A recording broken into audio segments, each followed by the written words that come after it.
But I think what's more impressive, I have to say is so yeah, Kenny, Mr. Kenny Richmond, thank you so much for being on the Elite Agent Talk. I'm so happy that we connected through Lance, correct? How do you know Lance? Yeah, so Lance and I become friends through another insurance community, Facebook community, and we've just become friends and bounced ideas off each other for years. So I guess you made a post and tagged me, and here we are. Yeah, here we are. I had some people that were interested in being on the show and had people email me their story a little bit, and yours really stood out for me, and which I really want to share with my audience. But before we get into, even to the real beginning, like how you were even your early years, but before we get there, tell us a little bit about your current agency situation and yeah, what agency, what type of agency you have built so far. Yeah, so started an agency from scratch. 2018, we opened our doors in November. Right now, we're at about a $3.5 million or so book. And what I found a niche, or a niche, I should say. So I'm really big into the off-road community, Polaris Razors and the Can-Am X3 Mavericks and things to that effect. So I've always been intertwined in that community, and would always see, business owners, salespeople in these groups, selling all the aftermarket things, right? The wheels and the tires and sound bars and harnesses and things like that. And obviously these machines, they're 20, 30, $40,000. And so the wheels kind of just got to spinning, right? Like, so, if they're spending this much on it, if they're going in debt for it, if they're spending this much on accessories, surely to goodness, they got to have insurance. And so the more I really started to research that, the more that I really started to see that there really wasn't an authority. There was, call the lizard, right? Call this person, call that person, but there really wasn't like that one household name. And I just dove into it. And so I kind of approached it from the backside, whereas a lot of agents want to start with the home auto and then get the recreational things. I said, I'm going to start on the other side. I'm going to grab the rec stuff. And that gives me a way to needle my way into that relationship. And then pretty soon I'm off to the races with the home and the auto. We're licensed in 16 states, but I've only advertised 9. Obviously, staffing is a challenge, but so we're currently doing business in 9 states. And right now we do, on my own pen, we'll do 100 and I'll do 150, 200,000 a month premium.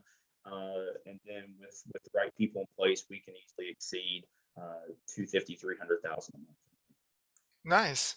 Yeah, that's something I see a lot of agents doing that's winning is really focusing in on a niche, right? And Mm-hmm. that's yours, huh? The off-road community, and I think that's a great community because if they have the Yeah. disposable income to have those toys, then they must be pretty good households. Yeah, I mean everything kind of falls in line. I mean, if the credit's in place, the disposable income's in place. I mean, obviously they're probably a homeowner. There's multiple cars in the family. They're more than likely married, and it's a great referral source as well because nobody purchases something like that not already knowing somebody else that also enjoys the same hobby. So I'm very proud to say, obviously my agency's not to the level yours is at yet, just because it's still new. But I'm very proud to say that I've got to a $3.5 million book, and I've spent less than $5,000 on more. Oh, sorry, we kind of lost you there. What was that again? The Yeah. connection. So I've built my $3.5 million book with less than $5,000 in In marketing, you said? marketing. Yeah, no marketing. Oh, wow. Yeah, it's one. Yeah, so 99% of my business is organic. Wow, that's impressive. No, no leads. I've never bought a lead.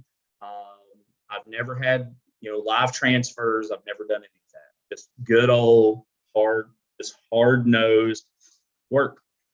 Right, and then you have like a good referral network maybe from those dealerships, Yeah, or yeah. I mean, it's the dealerships, and then of course it's just all of the clients. Just taking Mhm. care of them, and then of course we make it a point.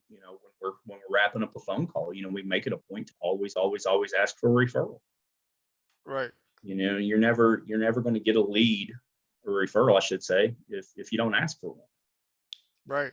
Yeah. Yeah. Every call, right? Every Every sale. call, Every sale. e- Yeah. e- every call, Yeah. That's every what I try call. to do. We're not always perfect, but that's what I'm trying to strive for with my staff. But Well, and yeah, and that's 9/10 of the battle, right? It's just putting that best foot forward and going that direction. But you gotta ask. I mean, because you're not going to know if you don't ask. yep. Absolutely. So yeah, that's really impressive in a short amount of time. But I think what's more impressive, I have to say, is where you started from. So tell me a little bit about where you grew up, and yeah, Yeah. how how you got started in this business. Yeah, so I'll try to give somewhat of the Cliff Notes version here, but so I'm 38. I grew up in rural Eastern Kentucky. I grew up about 45 minutes away from Ashland, Kentucky. So I kind of grew up in that northeastern part of Kentucky. Grew up very very poor. My both of my parents were high school dropouts. You know, you don't know what you don't know, right? So you can't teach what you don't know, and so for me it was. Um, you know, I had to figure out the importance of having good credit. I had to figure out the importance of education. I had to figure out a lot of things on my own, and I didn't have running water until I was 30. Use an outhouse, right? That was just part of growing up in rural Eastern Kentucky, and had a running joke for years that Christmas coming, February or March when mom and dad got the tax return. Hmm. My parents by no means were lazy, uh, but they struggled to make ends meet. There was many meals that I was fed with food stamps, right? And so what that taught me as I got older was sometimes working a mere 40 or 50 hours a week just doesn't cut it. You got to be willing to go all the way. You got to be obsessed with getting what you want because it's not going to be given to you. And had my first daughter at 20. Well, on my 22nd birthday, my older daughter and I actually share the same birthday. So she turned 16 this year, and I'm, turned 38. Um, so had my first daughter at 22. I About 6 months before this, I'd run across an ad for a dealership that was hiring salespeople, and I needed to make a lot of money. And I need to make a lot of money fast, and I thought, well, we'll get into sales. So the deal was you pay this trainer $750. They give you an opportunity, and I believe it was either after 60 or 90 days of employment, they would reimburse you the cost. So I took what little bit of money I had left from my tax return, oddly enough, and I bet on me. I bet on me. I spent the $750. I went through the 5-day class, and I Oh man. did not get a job. And I remember feeling extremely defeated, right? Because not only did I not get what I was after, but now I'm broke. And so I just remember going just door to door, every car dealership. Give me a chance, give me a chance, give me a chance. And finally, I ended up at a dealership about an hour away in Perkin, West Virginia. The sales manager's name was Tim Duncan, oddly enough. He oddly enough, looked like Chris Farley. But I said, listen, I need a job. I need a job. Put me on for 30 days. Don't pay me. Just let me show you what I can do. And he gave me a shot. He gave me a shot. Went through that. Wasn't the most successful at it, but I learned a lot. So I ended up getting an opportunity closer to home. At this point, my daughter and I's mom had split up, and that's where I hit rock bottom. There was a point in 2007 where I had $3 to my Oh man. name. No credit cards, no savings. I had $3 to my name. I just dropped my daughter off at her mom's. I remember it like it was yesterday. It was a Tuesday evening. I dropped my daughter off at her mom's. I was going to be picking her up again on Friday evening. And I had $3 to my name, and I had to make it. I had to make a deal. I had to make a decision. Do I go around the corner to Wendy's and pick up a couple of junior bacon cheeseburgers to help last me to Friday, or do I go around the other corner to Walmart and grab a plate? Because I didn't have enough money. And I remember I went to Wendy's because I said, I've got a 1.5 bathroom townhouse. Okay, that'll work. So I went and I made 2 junior bacon cheeseburgers last for, 3.5 days or whatever. But I piled my clothes up for a year and a half of my life, slept on the floor because I couldn't afford a mattress. And that was the point where I said, I don't know what the answer is. This is not what is meant for me to be. And I refused to live that way. And I just got after it because, it's 50 hours a week wasn't working. 60 hours a week sometimes wasn't working. So it was figuring that out. Got into retail sales. Oddly enough, sold mattresses for 9 years. Who knew? Maybe you really wanted one, huh? Yeah, it was crazy. So, a guy that's actually a really good friend of mine. Actually, I sold him a few cars. I sold the guy a few cars. He was working at this bedding retailer. He and I started talking. He said, "Hey, we need people," and then that cued a 9-year tenure of employment where I worked from sales associate to regional vice president, and things were good until the end of 2013-14. Went through a very, very, very nasty divorce through basically all of 2014. In August of 2014, my mom goes in for an elective outpatient procedure. And my mom doesn't make it home. My mom never comes home from the hospital. In the span of 3 weeks, my mom went from being an amputee to being a double amputee to having a heart attack to having a stroke. And of course, I'm thinking about, well, we got to widen hallways, we got to lower countertops, we've got handicapped accessible, restrooms, the whole thing, because I knew that was on me because my dad didn't have, the money to do that. But my mom passed away in 3 weeks. In a span of 20, 21, 22 days, my mom passed away. And I had to take care of my mom's final expenses. Obviously, this was a place where nobody should be, right? You don't want to have to obviously bury a loved one. But obviously, finances were tight because I was going through a divorce. And like I said, it was messy. So I got through that, took care of my mom's final expenses. I was looking for a better work-life balance anyway, because obviously retail is just hectic. It's crazy hours and whatnot. So got through that. Ended up starting looking into life insurance. Found out that I could make really good income while still being of service because I love helping people. And a couple of years later, I ended up getting my life license. In that time, I met someone else who I'm now married to. We've been married now for 5 years. She's great. I tell people all the time, if she sobers up, I'm hurting. She treats me probably better than I deserve. But yeah, so got licensed in life insurance and started working on making Plan B, Plan A. And so if I wasn't working, doing my retail obligation, I was working on my side hustle. And I turned my side hustle into my main hustle. 2018, the spring of 2018, we go out to buy her new car. We was insured with Kentucky Farm Bureau. Called to add the new car to the policy. I thought that it was a little high. Obviously, I'm a life guy, I'm not a P&C guy. Thought it was a little wild.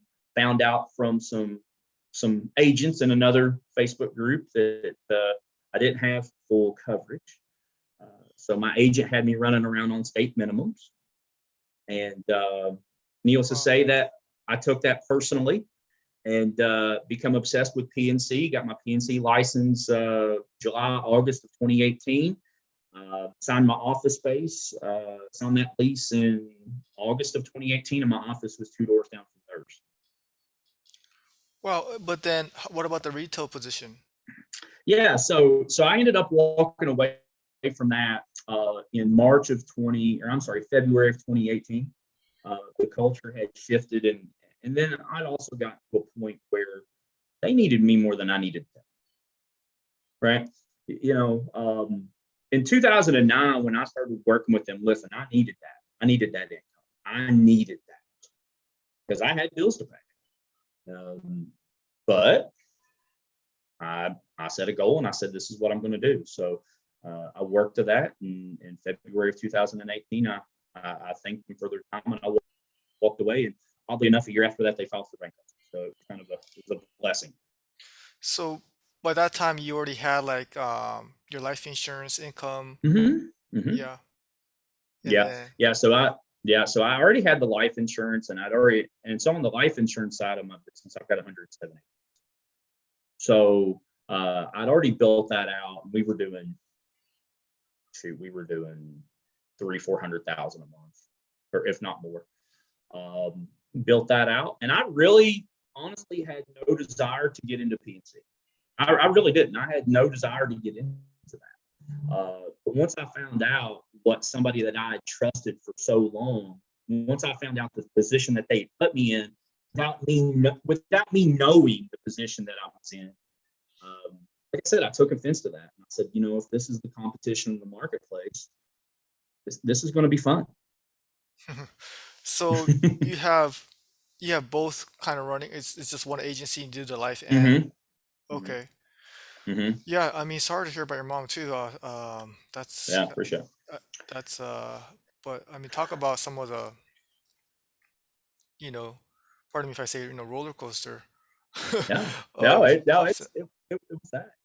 ups and downs. But do you feel like some of these experiences have made you more ready as a business owner? Because there's some Oh. ups and downs as a business owner too, right? Oh yeah. Oh yeah. I mean, I'm a very firm believer that everything happens for a reason, right? And I tell people almost daily that even in the last few moments I have with my mom, she was still teaching, right? Because if so the right series of events set things off, right? So for instance, if I hadn't went through the divorce, then maybe I don't need to look for a better work-life balance. If I don't have to handle the things I had to take care of with my mom, maybe I'm still doing the same job, right? Maybe I'm still in that same industry, Hmm. right? So you always got to be, you got to be ready to adapt. You got to be ready to overcome, hands down, because the way that you do things today is going to be completely different. And so um, it's definitely prepared for sure Yeah. because it forces you to. Yeah, and sometimes as business owners, we feel like, oh man, what we do is so hard. But if you went through what you did, it's like this probably doesn't seem that hard anymore. I mean, I can't even imagine, um, you know, what you had to go through, um, but it kind of puts things in perspective. And as when it comes to sales or retention or staffing issues and stuff like that, it's a piece of cake compared to some of the real world, issues that we have to sometimes go through too. Yeah, I mean, when you talk about sales and when you talk about retention and you talk about solving problems, um, I was talking with one of my coaching clients, and and they're getting a little complacent because they're sitting on a little bit of cash. And I said, listen, I said, if you got $100,000 in the bank, go out and write a check for 99,500 over to St. Jude and see if you don't follow up with the customer. Your mindset's completely different, right? So it's just all in what you make of it. And there's some people that uh, that want to play the woe is me card, and there's some people that embrace it and say, I got this. Yeah, yeah, that's a great place to put yourself in too. Continuously is as if you need that sale, like that desperation almost, or Yeah, that I mean, yeah, I mean, every day I reset to zero. Every day I wake up. that's a hard thing to do Right. for us sometimes, as with Yeah. residual income coming in. Hmm. Yeah, it's extremely easy for us to be like, yeah, we're gonna set the cruise control today. Um, I'm gonna go 3/4 of the way today. Um, but what's really crazy about it is if you reset to zero and you say, okay, the money I earned yesterday is gone. Because if you're a business owner, you should continuously be reinvesting into your business, right? Like you should always be fueling that machine. You should always be dumping money back into it. And so for me, I wake up and like I said, I'm broke. Yeah. Like the You example you know, said of giving that money to St. Jude, it's almost like you giving it back to your agency, so you really are broke. yeah, yeah. It's just, yeah. I mean, put the money wherever you want to put the money. Right. I And then mean, you know, the agency is a great place to put it because what good is it in the bank? yeah. I mean, I mean, it's just a numerical value on a screen until you actually take it and you do something. Hmm.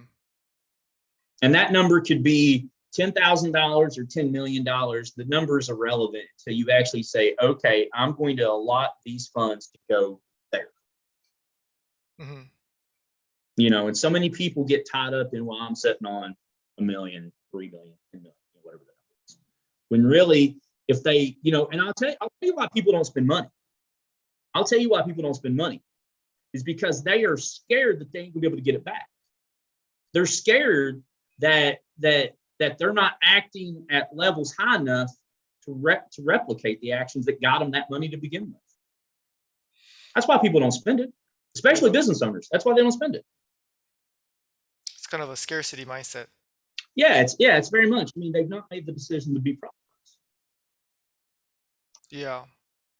You know, Yeah. they When it's funny is that, the, it's just a direct correlation of how much you spend and how much Mhm. you make as business owners. Right. Yeah. So you're right. Yeah, that is sometimes I feel like as an insurance agent, sometimes we are also a little risk averse, so we're afraid of taking those risks because we're always like calculating, uh, what some of the bad things that could happen. Sure. Um, I mean, but yeah, that I is mean, that I, is something that we need to think of and how to make us more, investors and owners of yeah. businesses. I think I think the thought process is normal, right?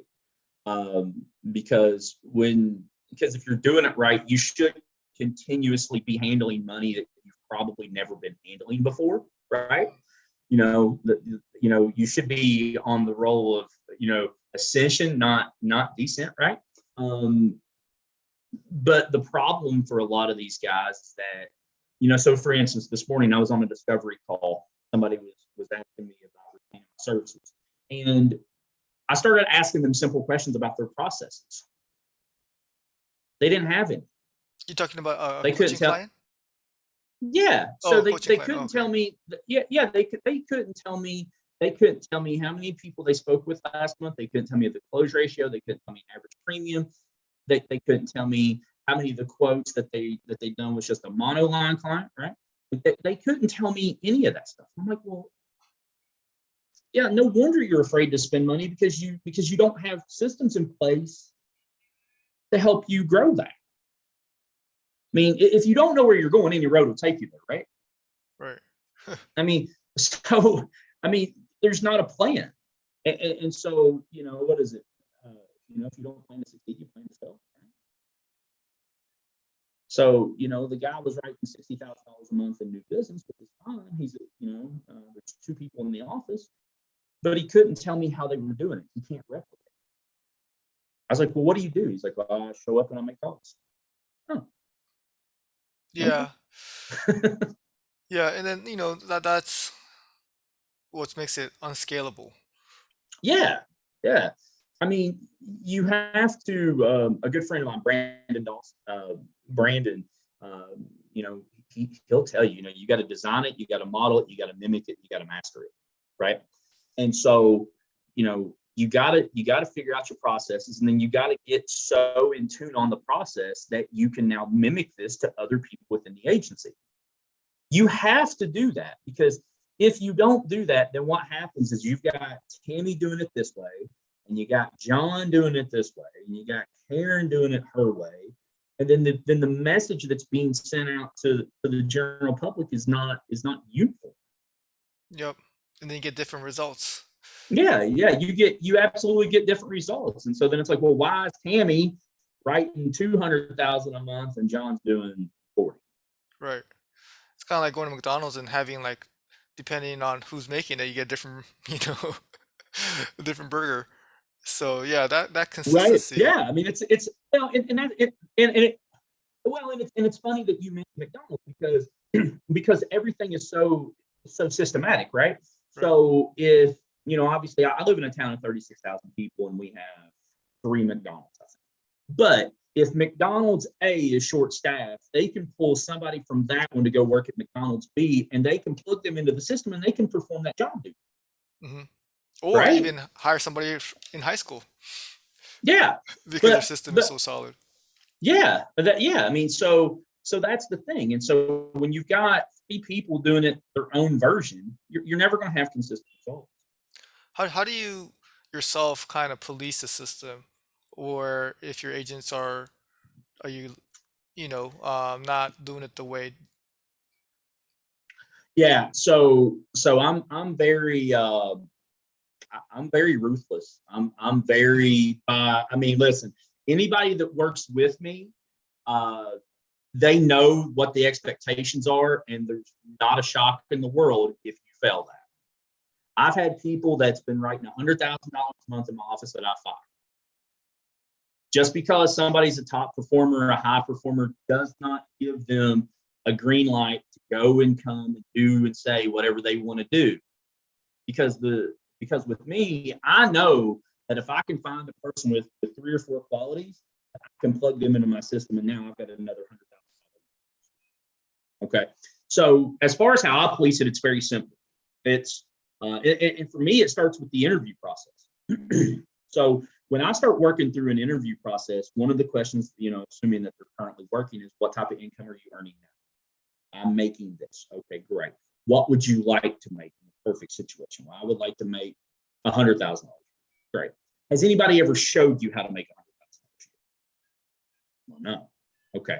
I can do that. I can show you how to make $100,000. I can show you how to make $500,000. But you got to be sold on doing it my way.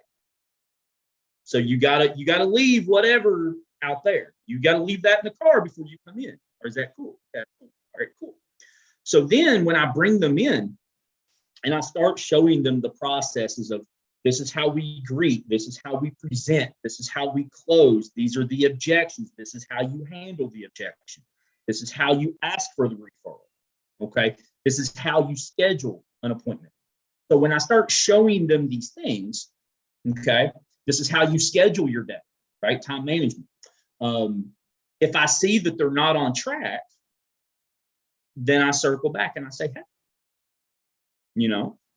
when we interviewed, you said that it was really important to you that you make $100,000 a year. Is that right? Yeah. Is that still important to you? Yeah. Okay. So help me understand why we're falling short in these metrics right here. Help me understand why these KPIs are down. Help me understand why we start work at 8 o'clock, but the last 3 days you've been popping in at 8 o'clock. Help me understand why the last 3 days you've left at 4:58 when we don't leave until 5. I love Right? it. Yeah. Right? I mean, it's accountability, and it's not micromanagement, but it's, if we start work at 8 o'clock, that doesn't mean 8:01. Hmm. Now, do you just set up meetings and have these candidate talks in the conference room, or do you just Yeah. right on the spot just start? I mean, so it just kind of depends. I mean, it depends on where we're at in the day. It depends on where we're at in the month, week.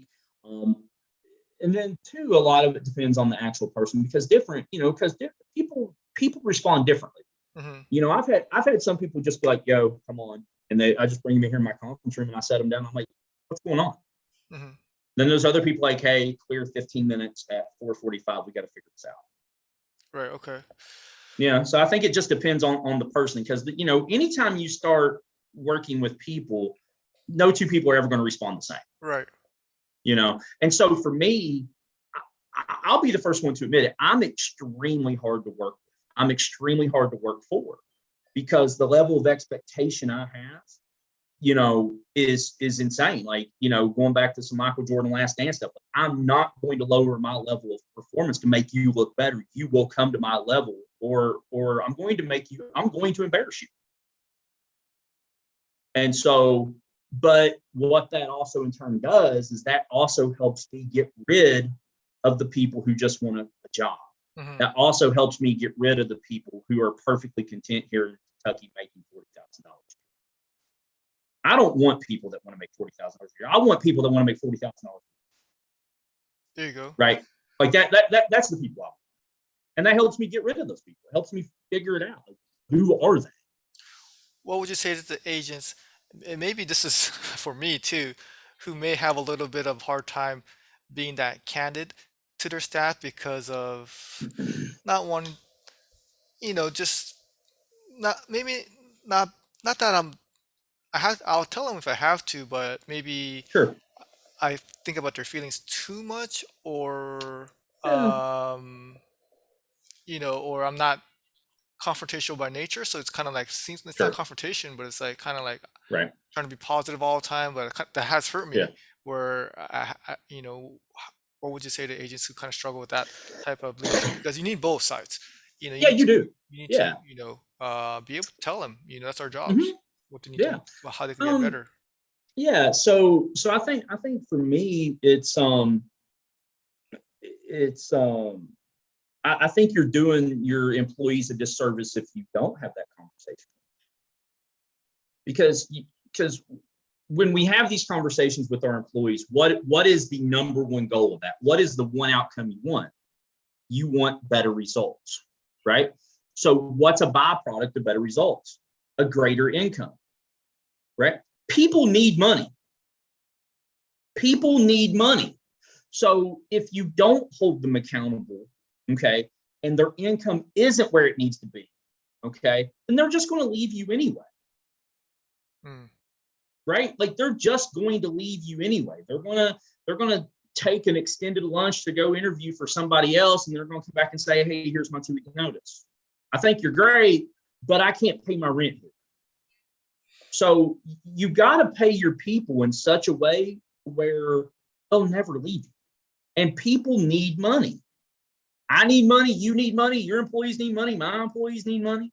Everybody needs money, and people are going to go where they can find it. So if and so again, it all starts through the interview process. So if somebody tells you, "Hey, I need to make $50,000 a year. I need to make 80K," that's where this whole thing starts because they gave you that number, not the other way around.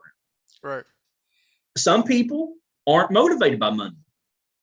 Me and my background, where I'm from, I'm extremely motivated by money because I've been broke and I've been okay, and I'll take the side of the fence any day. But find out what motivates these people. For somebody else, it could be, the work life balance. If they really just do want to work 8 to 5. Okay, cool. If that's really what they want to do and they're struggling with getting their tax done, help them with time management. Or if they need better income, set up systems in place where you're like, okay, you get this certification, you get this. Get this certification, you get this. But it's your duty and obligation as the manager, as the owner, to lead your people to success, to lead your people to victory. So I think it's a massive disservice to your employees if you don't have those conversations. Yeah, you're absolutely right. They chose to work for you. They have choices. So Mhm. that is, Yeah, if they chose to go with us, then the whole reason they're here is for financial reasons. sure. So we have to do our job and Mhm. take our jobs and responsibility really seriously. So difficult conversation is part of our jobs, and I think that's something that if the intent is to help them, Yeah, so absolutely. even if sometimes you need to have a little bit more direct approach, I think that is a style that it could be improved on with, like, just like any other leadership, traits that we need a lot of different types. Yeah, But yeah. that's a good Uh, one. for, for That's for me, for me, direct is best just because it's black, white, there's no gray. hmm Right. So when I go into a coaching call or a meeting, to coach an employee, these are the metrics, these are your KPIs. This is where you are. This is where you should be. Why do we have the discrepancy? right. How many Yeah. How often do you do these? So we do them. So I do them every 2 weeks. So we'll do one in the middle of the month, then we'll do one at the end of the month, right? Kind of like an in month review. And then we do them quarterly, semi-annually. And these are one-on-ones? Yeah. Yeah. Wow. And how many staff do you have right now? So right now I got 4. Four. Okay. Mhm. So yeah, that's could be a challenge, but that is a great thing when you have a smaller team, is to be able to really get into them and talk to them and get to know them. Well, So not to interrupt you, but you have got to make that a priority. mhm. I mean, if you're a business owner, that's got to be a priority. And a lot of business owners treat their employees as liabilities instead of assets, right?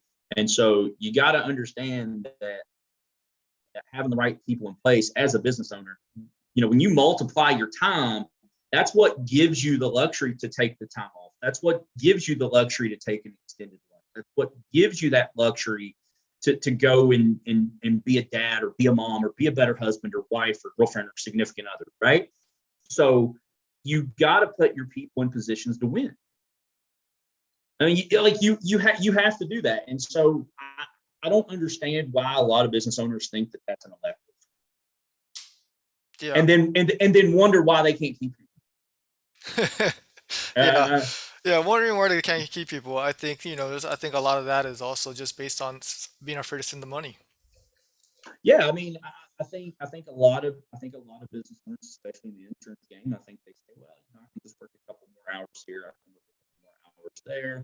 I don't need to pay that person. And now the next thing, otherwise, like, I never see you. You're always at work. Well, I mean, like, you got to stop. I mean, you got to stop taking the business as just a license to print Hmm. money. I mean, right? I mean, like you print the money, give it to the people, and then remember why you started the damn business to begin with, Right.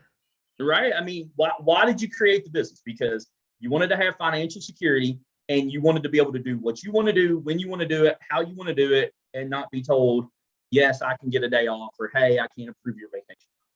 That's why you done it. That's why you started the business.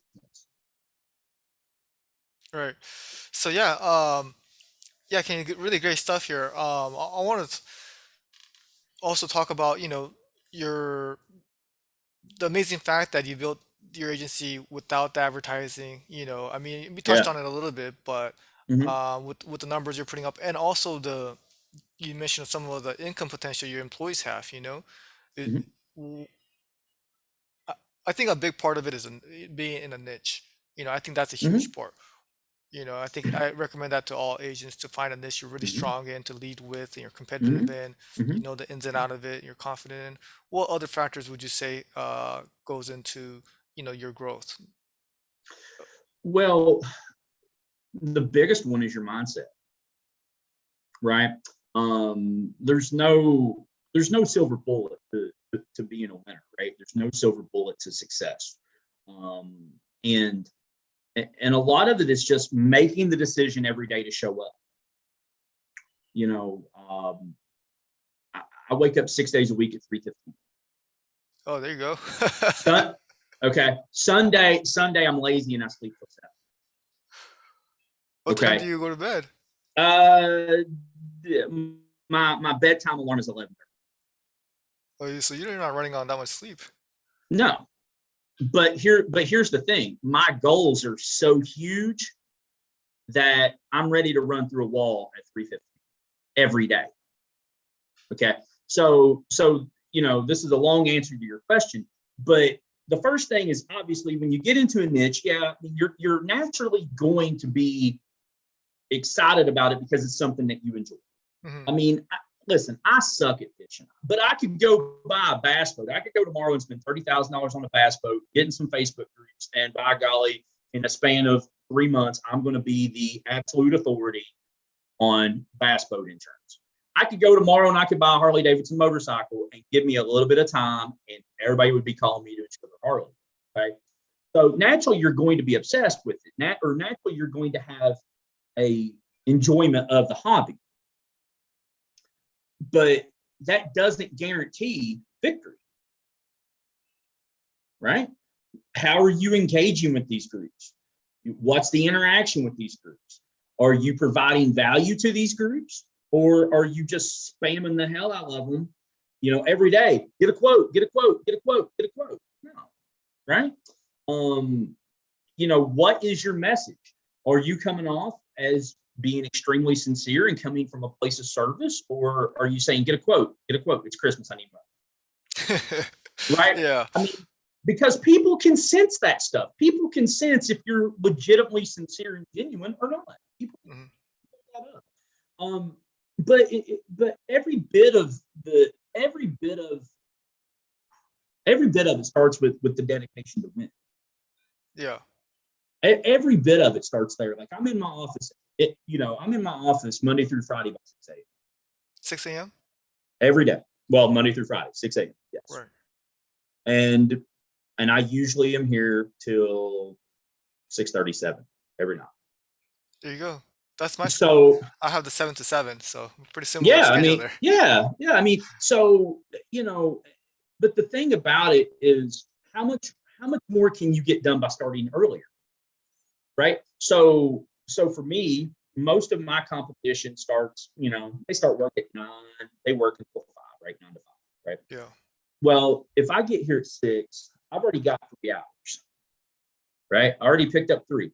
If they quit at 5 and I stay till 7, I picked up 2 on them there. That's 5. And then I don't take lunch. I bring lunch with me. So I picked up another hour there, which is 6. Well, then because I'm so disciplined in my schedule, I know what I'm doing from 6 to 6:15. I know what I'm doing from 6:15 to 6:45, 6:45 to 7:30, all the way through my day, that I'm actually killing.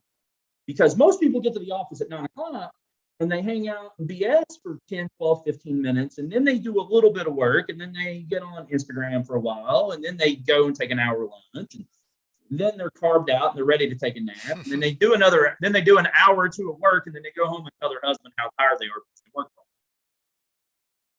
I don't do that.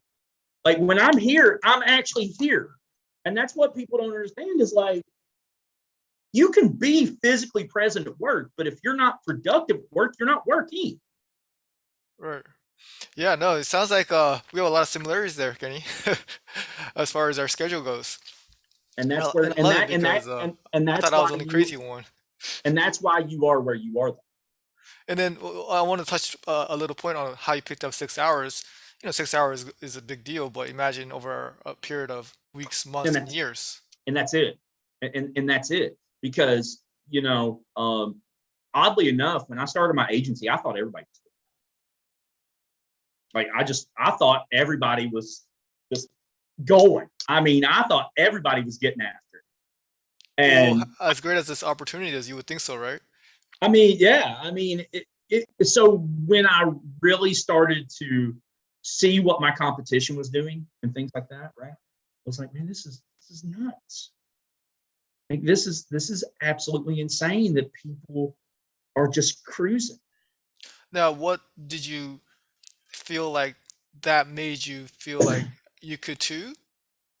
Because No, I think no, that happens to agents too, because they see other agents golfing all the time. They get the residual income. They are taking vacations all the time. They're like, okay, well, I could do that too, and you can. It's your choice. yeah. But how we all kind of influence each other, I think it does take a strong person to be like, no, I'm going to go against the grain and still put in the work.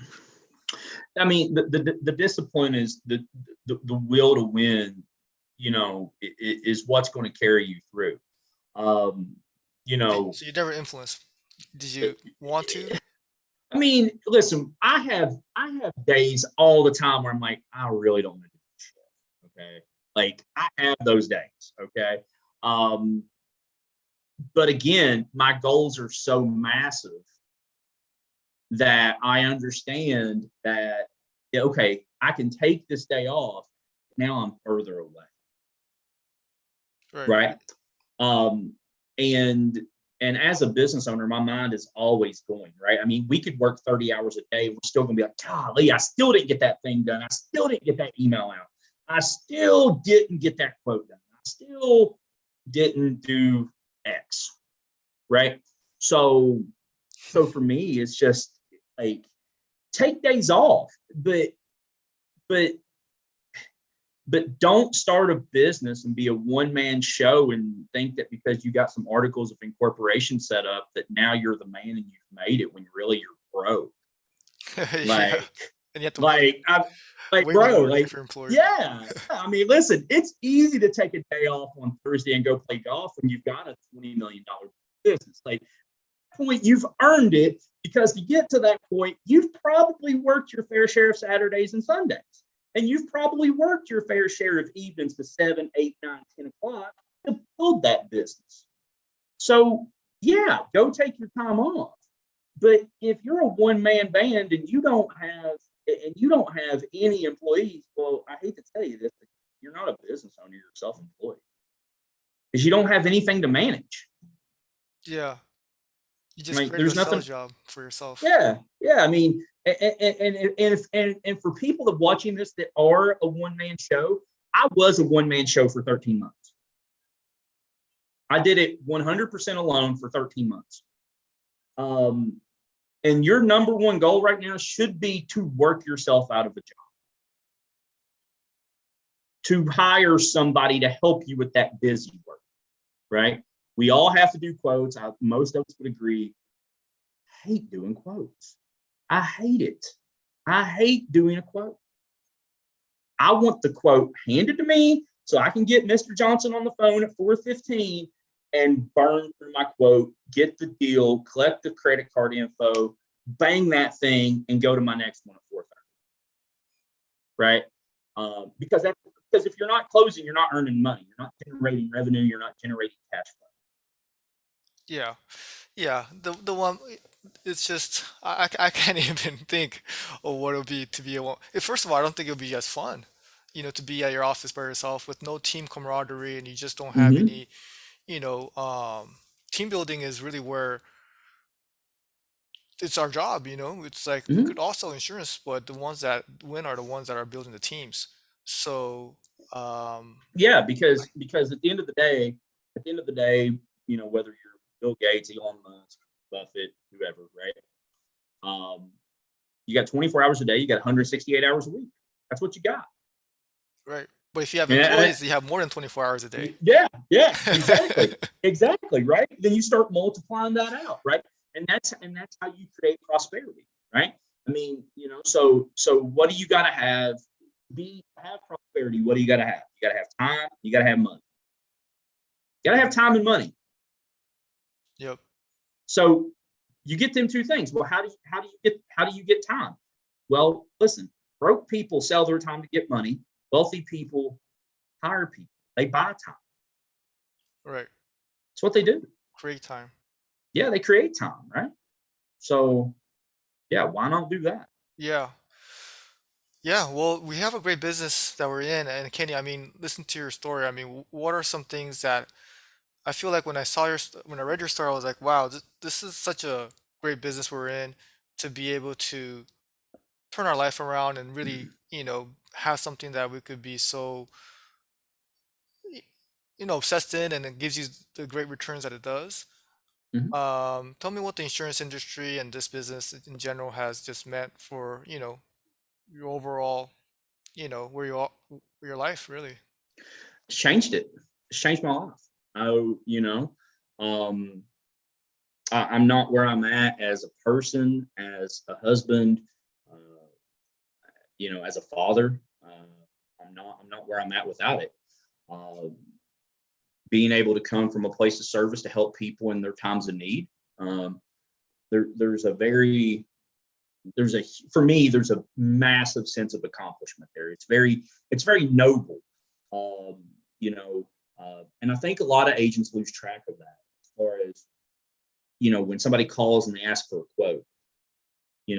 I mean, when was the last time somebody called and said, "Hey, I need a life insurance quote," and you're sitting here thinking, "Man, they are trusting me to have their back when they are not here to do anything about Hmm. it," right? So I think a lot of people lose track of that. But for me, it's just the relationships that I've built. Obviously, I mean, listen, the income is phenomenal. I mean, I can't do the things that I do with my family and go the places that I go, and Santa Claus drop it in the way that he did here recently, right? So That's right. it's changed my family's life. It's multi-generational, right? My kids are 16, 13, and 11. And assuming they want to come into the family business, they're going to be leaps and bounds ahead of where I was at their age, right? Um, so you know, uh, insurance chose me. I wasn't 12 years old saying, "Hey, I want to be an insurance guy," right? I mean, yeah, I think when I'm 12 years old, I want to play professional baseball. I think. But I mean, it's just changed everything, and so uh, don't get wrapped up in the money, man. Come from a place of service to money. Right. Yeah, no, it is a huge responsibility when clients are asking about how to protect, like you mentioned earlier, offline about, insuring their homes, how Yeah. big of an asset that is for them and how much responsibility. So taking our jobs and looking at the place of service and a responsibility, I think that's a great way where we actually end up increasing our sales numbers because doing the right thing is goes a long ways in this business. Well, yeah. I mean, you got to really break it down to the bones of what this industry is, right? I mean, it's risk protection. Hmm. That's what it is. I love it when a prospective client, potential client, emails me their deck pages and I see that it's bunch of state minimums. I love that. We don't write them. We don't write them in our office. We start with a 250, 500. We'll go to a 131, and that's it. We don't have one state minimum policy on our books. Nice. We will not write it. We will not write them. Legal, yes. Ethical, I don't think so. So I won't write them. I won't put my name on them because I don't want to be the person that gets the call when they say, "Hey, I just smacked this $80,000 Tesla," and then all of a sudden they develop a case of amnesia because they save $13 a month. Right. I'm not interested in that phone. Right. The money that would be earned from writing state minimum policy is not worth the bad review. Hmm. It's not worth the bad review. It's just not worth any of that bad PR. Hmm. And I think that uh, in my area, of course, I've gotten to know, of course, the agents and their tendencies, but I think a lot of people that write state minimums is they write it as an aid to help close a deal because they're very, very weak on the sales side of things and being able to explain why somebody should have better coverage. You Right. know, Yeah. so And then they're not talking about the value enough. They're just selling the right, price, probably. yeah, I mean, and like I said, that's what got me. That's what got me into the PNC. I bought my wife I bought her a $70,000 Lexus. State minimums here in Kentucky, 25, 50, 25. Needless to say, I was not a happy camper with the guy that I'd been paying for years uh, when I found this out. We have some assets. We had some skin in the game. And to know that they made that choice for me without informing me of my options, um, I, I took offense to that, right? Um, Completely different story if they say, "Hey, you got." I think I had a $60,000 truck at the time. Bought her this Tesla, not Tesla, but I bought her the Lexus, and it's a completely different story if they say, "Hey, you're doing okay. You got some assets. We should probably look at raising your coverage." It's a completely different ballgame if I say, "Hey, thank you for that, but I'm good." Shit, Right. that's a completely different conversation because I made the decision. But at that point, I was trading cars like every 6 months or something crazy. I was constantly calling them. They probably hated it because it was just every 3, 4 times a year. Hey, I got a policy change. And so the fact that I spoke to them that much and they never brought it to my attention. Yeah. Well, actually, when you first bought it, that's when they probably should have educated you. you know. Right. So Yeah. they not Yeah. only did they miss it the first time, but they missed the opportunity multiple times. Yeah.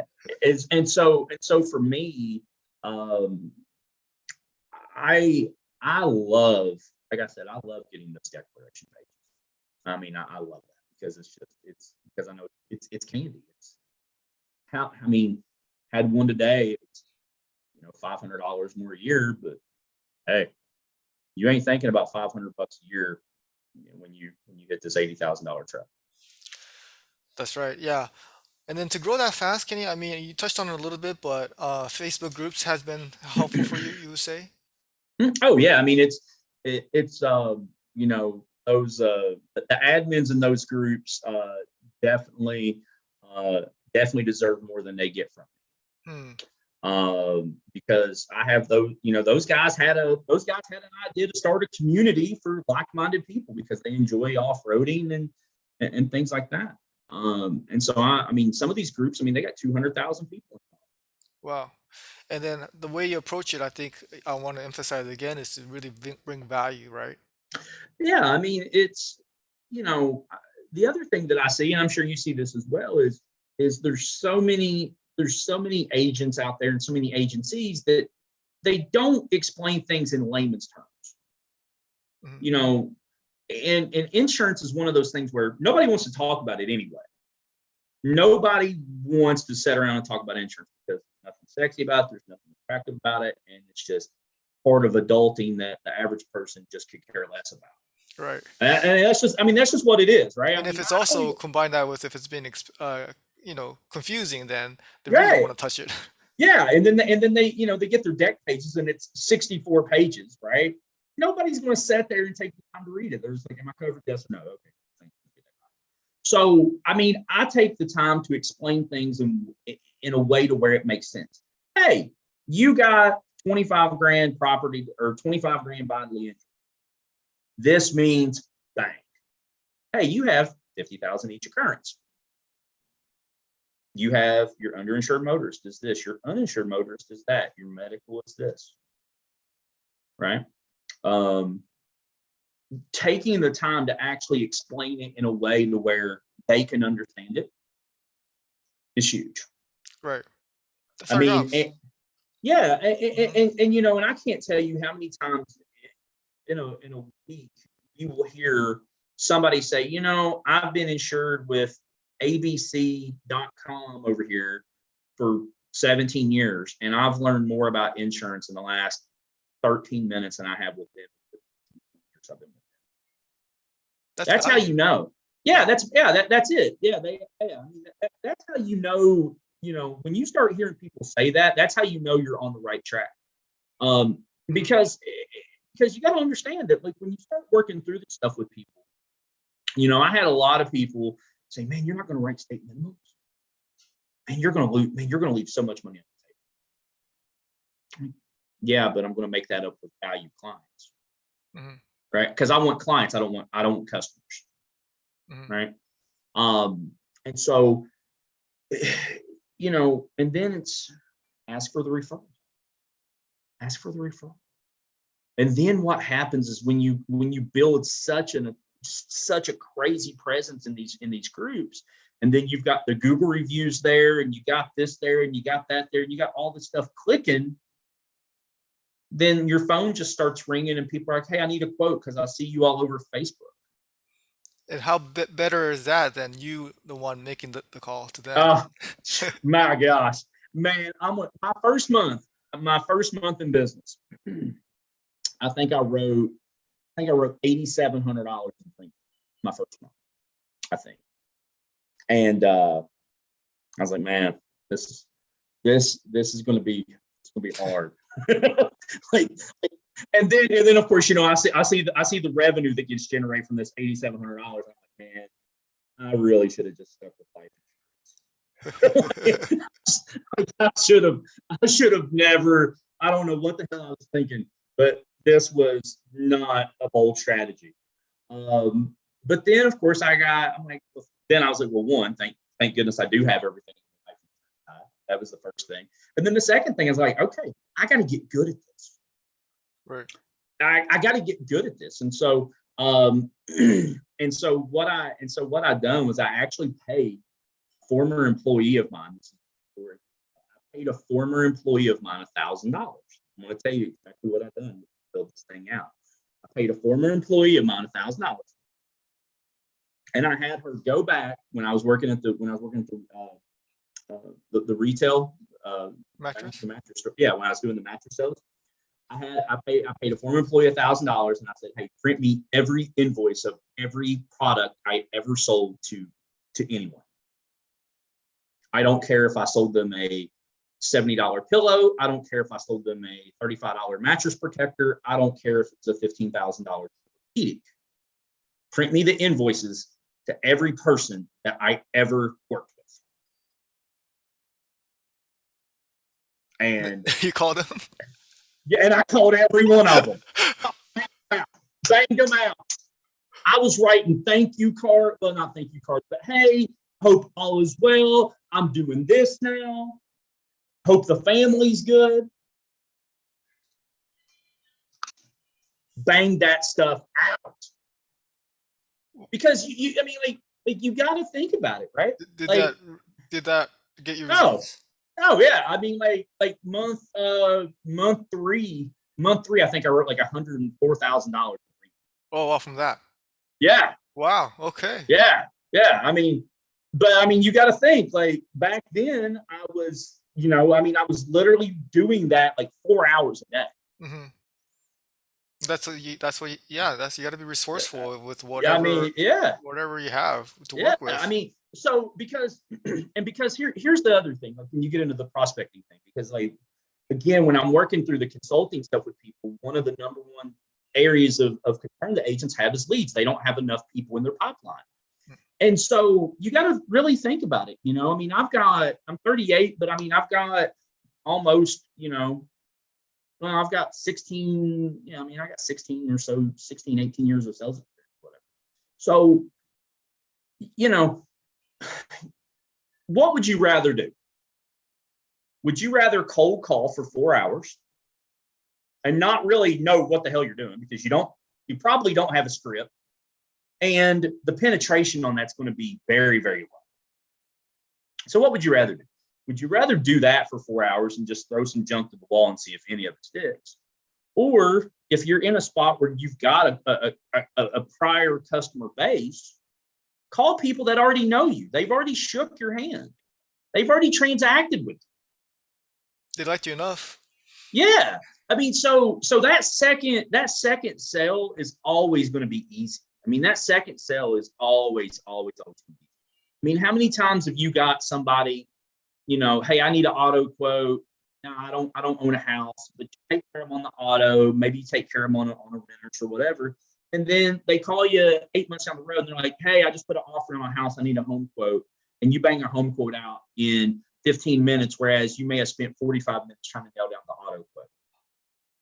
Right? Like that second sale is always going to be easier because you understand them, they understand you. There's a level of trust there. There's a level of comfort there.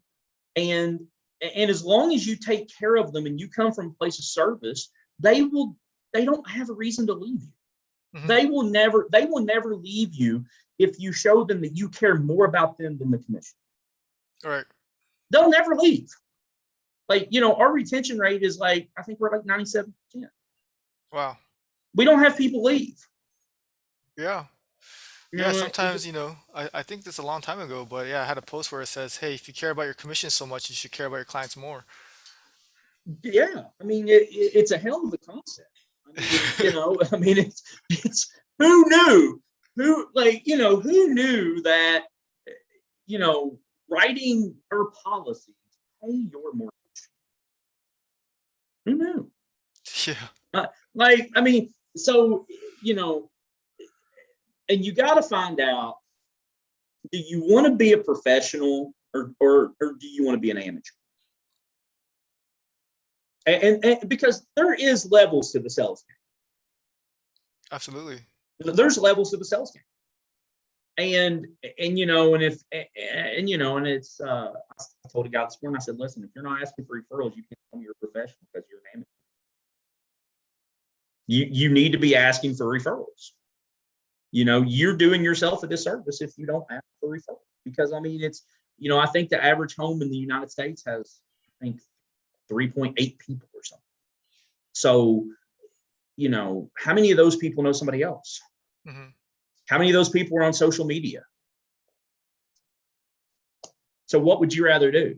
Spend 50 or 60 bucks on a lead that may not answer the stinking phone, or ask Tom, who's just gave you the Amex, to bang it for $5,000 for a referral? This stuff sounds like so elementary, right? But agents aren't capitalizing on the low-hanging fruit. Yeah, and it's about having that system and just having it really, you know, just having it drilled into them to ask all the time, because um it's just can't be like a one-time thing, or like, oh, that Mm-mm. was awkward, No, let me stop doing no. that. It just has to be, like, Yeah. So you're going to play like you practice, right? right. I'm a big sports guy. Uh, Love him or hate him, LeBron's going to go down as one of the greatest. MJ still number one. I don't care. I grew up in the Jordan era, and so that's just the end of that for me. But LeBron doesn't become LeBron if he doesn't become obsessed with being great. MJ doesn't become obsessed. MJ doesn't become MJ if he quit after he got cut from the high school basketball. Right? Your famous, Kevin Hart doesn't become Kevin Hart if nobody books him the first 2 times he tries to go out, right? Like, everybody has adversity, and it's how you choose to adapt and overcome that ultimately will make you great. And you're going to play like you practice. So you're not going to get referrals if you don't ask for referrals. You're not going to get deals if you don't ask for deals. So, what I teach is have a system in place. So for instance, so once I do a quote, because I'm an independent, so for me, the one call quote and close is virtually impossible to do, just because I have so many carriers and all that stuff. But so when I get on the call to present the quote, I give an agenda. Hey, Dan, here's what we're going to do. So I'm going to go ahead. I'm going to go over all your pricing options with you. I'm going to explain all that to you. I'm going to explain all your coverages to you. From there, I'm going to let you ask any questions you got. After that, we're going to kind of go on. We're going to get this thing finalized. I'm good. I'm good. And then I get into it. I get my price up front. I go through my coverages, explain features, benefits, open it up to questions, throw some humor in there, ask you if you're paying it annually or monthly, bang it out, and then I go into the referral. Yeah, it's like a checklist. Every time, I do not miss. Every time. Yeah, I mean, I've got it. Well, I mean, now obviously I've got it memorized now. But yeah, but in the beginning, when I was trying to figure out, because I'll promise you, I spent, 6 years, 7 years selling cars. Okay. The way you sell cars is completely different than the way you sell mattresses. The way you sell mattresses is completely different than how you present it. I mean, it's completely different. So I had to figure this out. And so once I did, I'm like, all right. And then I just started plugging it, and I'm like, all right, now I got something that works. Right? But you're going to play like you practice. Yep. Yeah, you got to practice as if it's a game too. Yeah. And I then when mean, it's game time, then and so, well, yeah. yeah. And so in our office, even with a small team, we role play every morning before we even start work. Nice. Every morning. Yeah. Every That's the morning, practice. Yeah, every morning we work on objections. We work on customer says this, you go here. So that way, anybody in my office, if they hear something, they're not thinking about it, they're not stuttering. People that I have here, honestly, I can't say this. Well, they're gone now, but they're masters. They're pro. Like, this ain't no bush level stuff over here, right? This ain't amateur hour. They And almost so see the move coming before the customer yeah, is even thinking about it. they can absolutely predict where that conversation is going. Yeah. They absolutely predict where it's going, and they're just waiting on the guy to finish whatever the statement is before they move into the next thing. Yep. That's preparation for you.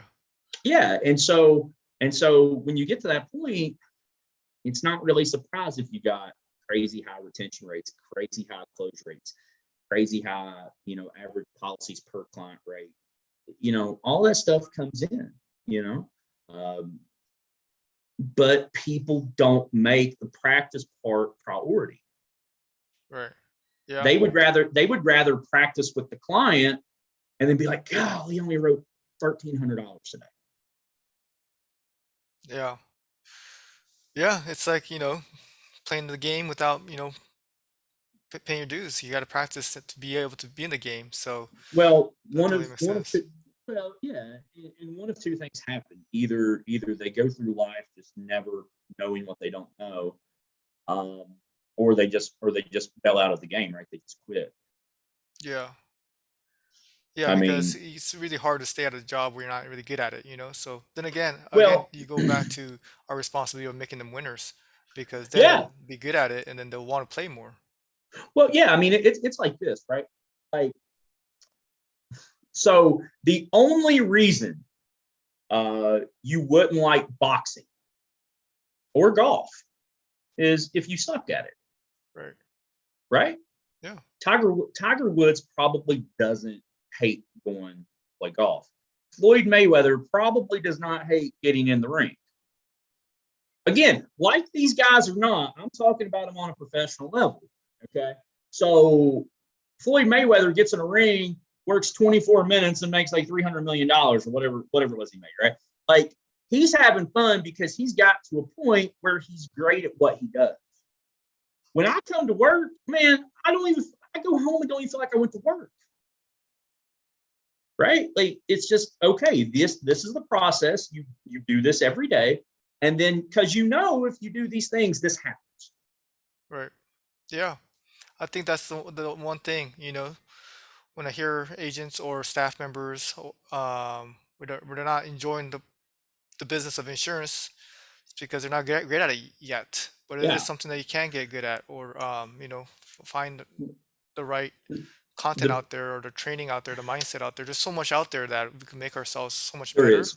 The biggest thing about that is finding that mentor, finding that coach, and then going with that. Because you're right, there's a ton of content out there. I mean, good. I mean, man, the amount of information on the internet now is incredible. And so if you're not where you want to be in the sales game, it's because of you, right? I mean, it's because of you. Um, but you need to find that one person, that one mentor, and just go with that. Because what happens is you watch this channel, and then you watch this channel, and then you check this out on Instagram, and then you check this out over here, and then your head's spinning because you're like, well, this guy's saying that you do it this way, and this guy's saying you do it this way, right? Now, if you take a little bit from here and there and you plug it together, okay, but you gotta, my opinion is you just gotta get dialed in on one person and go. Yeah, That's mine. because conflicting views can make you actually not sure, not as confident, or Right. not as certain as what to do actually. Right. And then what happens is when people do take that first step and they do want to learn and they do want to increase their knowledge, they change everything at once. Right. So if something's not going their way, instead of changing one thing or tweaking one thing, they change everything. And then it's still not working. And they're just running through the lock, right? Like, they're just Right. trying to find the combination when really it's, if you got these four things, if you implemented these four things and it's not working, maybe you pull one of them out, Yeah. or maybe you pull the second one out, right? But don't just throw the whole damn thing away, Yeah, because right? systems, man, I mean, there's always going to It's be constant tweaking. it's huge. There's It, always it's going to it's try to find ways to improve it. yeah. I mean, it's huge, and you got to have it. Especially if you're trying to build a business. I mean, you will not get to the level of prosperity you want to get to if you don't have systems in place that other people within the organization can follow. Hmm. Yeah, that's huge. That's It's not so going to huge. happen. Yeah, I mean, it's not going to happen. It's just not going to happen. So yeah, Kenny, to make it happen, I mean, I think you mentioned a little bit, but tell us a little bit about your coaching and what you offer and how that came about. Well, again, it found me. Um, I'm blessed. I love it. I enjoy it. I love helping people. Um, so as again, like I said, because when I started the business, I thought that everybody was doing what I was doing. I thought everybody was doing it. And then as people started just, DMing me, hey, I got a question. Hey, can we hop on a call? Hey, how do you handle this? Hey, how do you handle that? It got to a point where I was like, maybe I've got something here. And so with all of my experience, I do have another business, Relentless Solutions. If anything related to your business, if you need help with sales strategies, if you need help with follow-up, if you need help with automation, if you need help with closing, if you need help with how to hire people, if you need help with processes, I may have already said that. If it has anything to do with whatever is going on in your agency, prospecting, if it has anything to do with your day-to-day activities, your day-to-day operations inside of your agency, I can help you with that. My goal, my intention for any client that I work with is for them to see a 30% gain in revenue for 90 days that we work together. I consider it a failure if you don't have at least a 30% increase in revenue working with me. So calls are catered to the client. They're one-on-one calls, or if you have a team, we hop on Zoom calls. We'll figure stuff out. They are obviously accountability strategy calls, just whatever you need. So whether it be we need to talk about how to understand the buyer, whether it be we need to work on how to present a quote, how to work through objections. If you've got somebody you try to call them 3 times now and they're ghosting you, we can figure that stuff out. All right, awesome. And Yeah. how could people find you and connect with you? Yeah, so Facebook, just Kenny Richmond. Email, you can send it to Kenny at relentlesssolutions.co, not .com.co. Give me a call on my cell phone, or text 606-356-1703, office number 859-353-5596. All right, awesome. We'll make sure to put those links on in the description. But yeah, Kenny, what's Awesome. next? What's next for your agency? You talked about some big dreams, so let's hear them. They make me Yeah. excited. So so the next step for us is we want to buy a piece of commercial real estate. Going to obviously blow up the agency side of it. Like I said, I've got 9 states that I'm working in. I think I've got 15 or 16 states I'm licensed in. Need to get a few more pieces in place before we get those going. Um, but just blow that up, and then on the coaching side of things, I've got almost 700 videos that are completely ready to be recorded to go into an online learning management system. Oh wow. Yeah, because again, kind of going back, one of the things that I've run into is people understand the importance of training, but they don't make it a priority. So for people that work with me, they'll be assigned logins for this, so they can actually make it part of the employment of the employee to do 2 segments a day, 3 segments a day, whatever that is, so that they can get that training, they can get that hit to help them level up and help them hit the but the goal would actually be to have all of that under one roof. Yeah, so it's big. Yeah, no, that's awesome, Kenny. It's awesome that I get to chat because and talk to somebody that is in a different side of the country, but our mindset is so Right. similar. Yeah. Yeah. And I Uh, just relate and I could just resonate with their energy.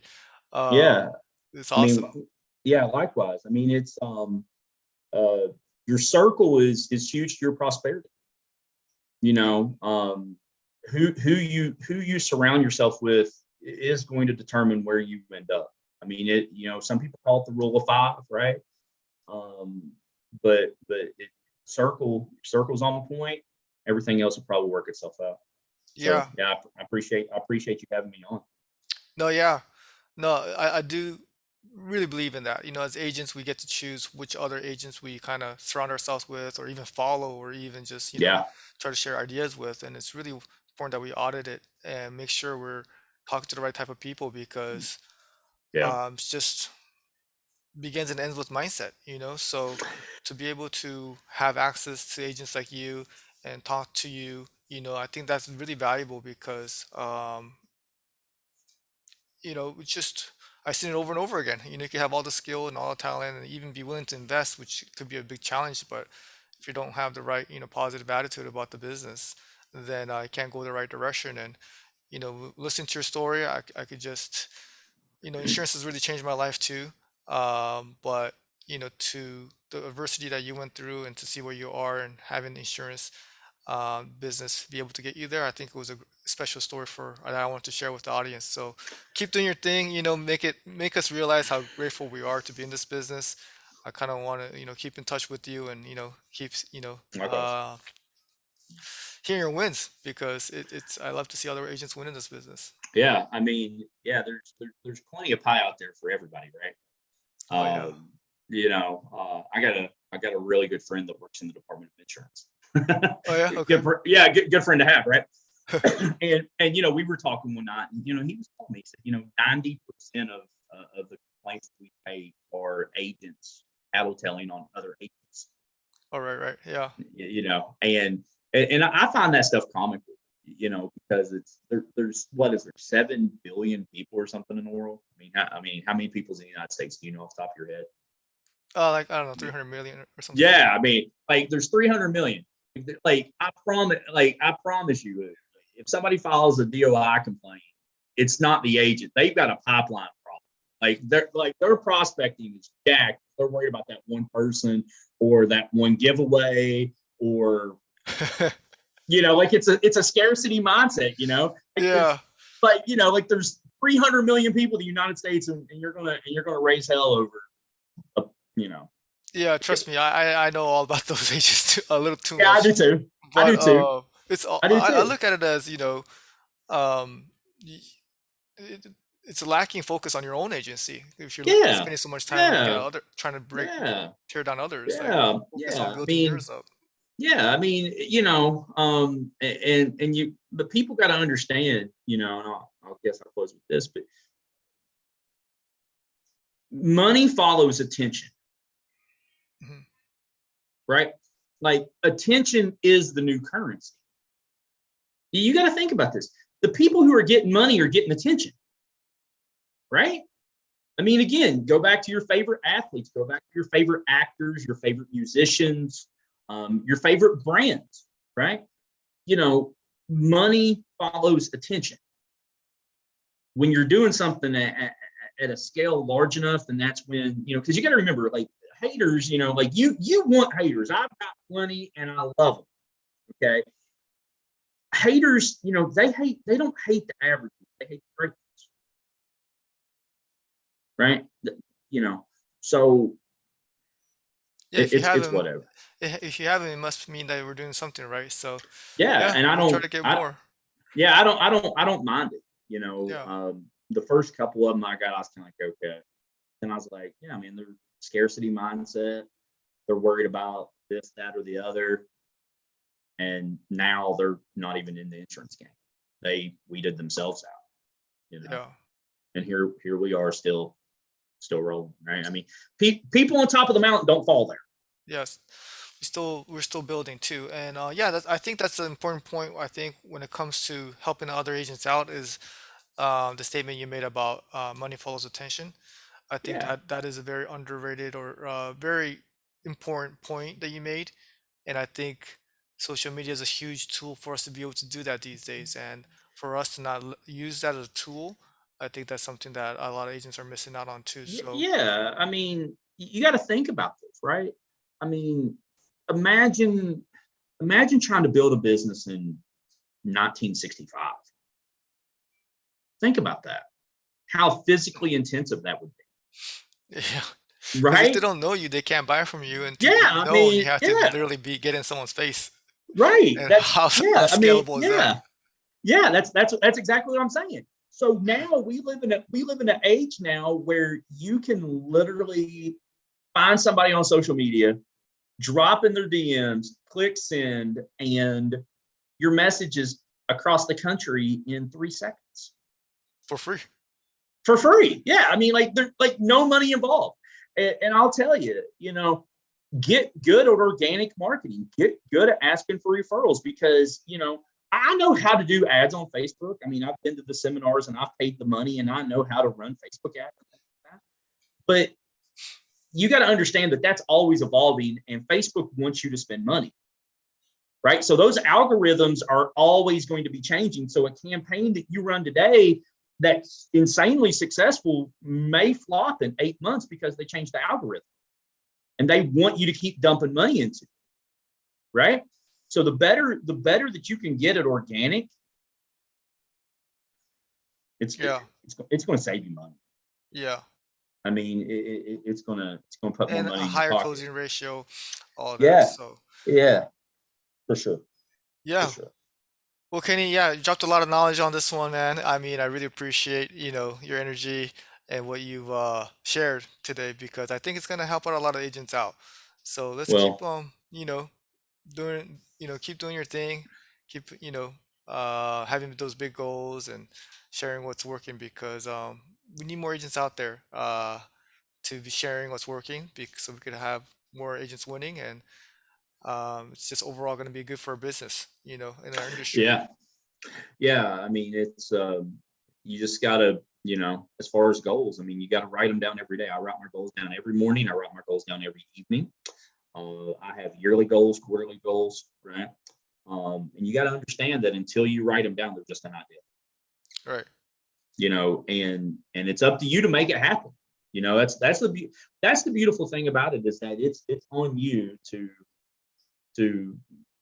it either to happen or not happen, and the only person to blame is the person in the mirror, right? Yeah. So, I mean, statistically speaking, I shouldn't be here. I shouldn't be a business owner coming from the background that I come from, but I'm here, so I'm going to take every opportunity to share that and to serve a lot of people along the way. So, when you get serious about, as we go into 2022, is you get serious about that. Everybody's always the new year, new me stuff, right? When you get for real about that and you get crystal clear on why you're an insurance agent, the goals will find their way into your life. They Yeah. really will. They really will. Yeah. Yeah. No, So, it's a time of year, where at least once a year we gotta, every day is better. It's yeah, write down our yeah, goals, but yeah, let's yeah, all think about why we came into this business and go back to our whys and good things are gonna happen. I 100% agree with you on that, Kenny. So absolutely. yeah, thanks again for your time. Yeah, absolutely. Can't wait Thank to share you. this with everybody. But until next time, we'll keep in touch and let me know. If any highlights. We've already friended ourselves on Facebook, so I'm excited to see what you're up to. I'm excited for your future because man, what a start to your career. But you already had that, struggles and adversity, all that experiences that makes you so much stronger, and the sales experience. I mean, yeah, I'm just looking forward to seeing what the Richmond agency does in the next few years and beyond. So Get your popcorn. it's gonna be We coming. one hell of a ride. We're coming. We're coming. So get your popcorn. All right, Kenny. Thanks again. Hey, Have a good thank one. you. Appreciate you.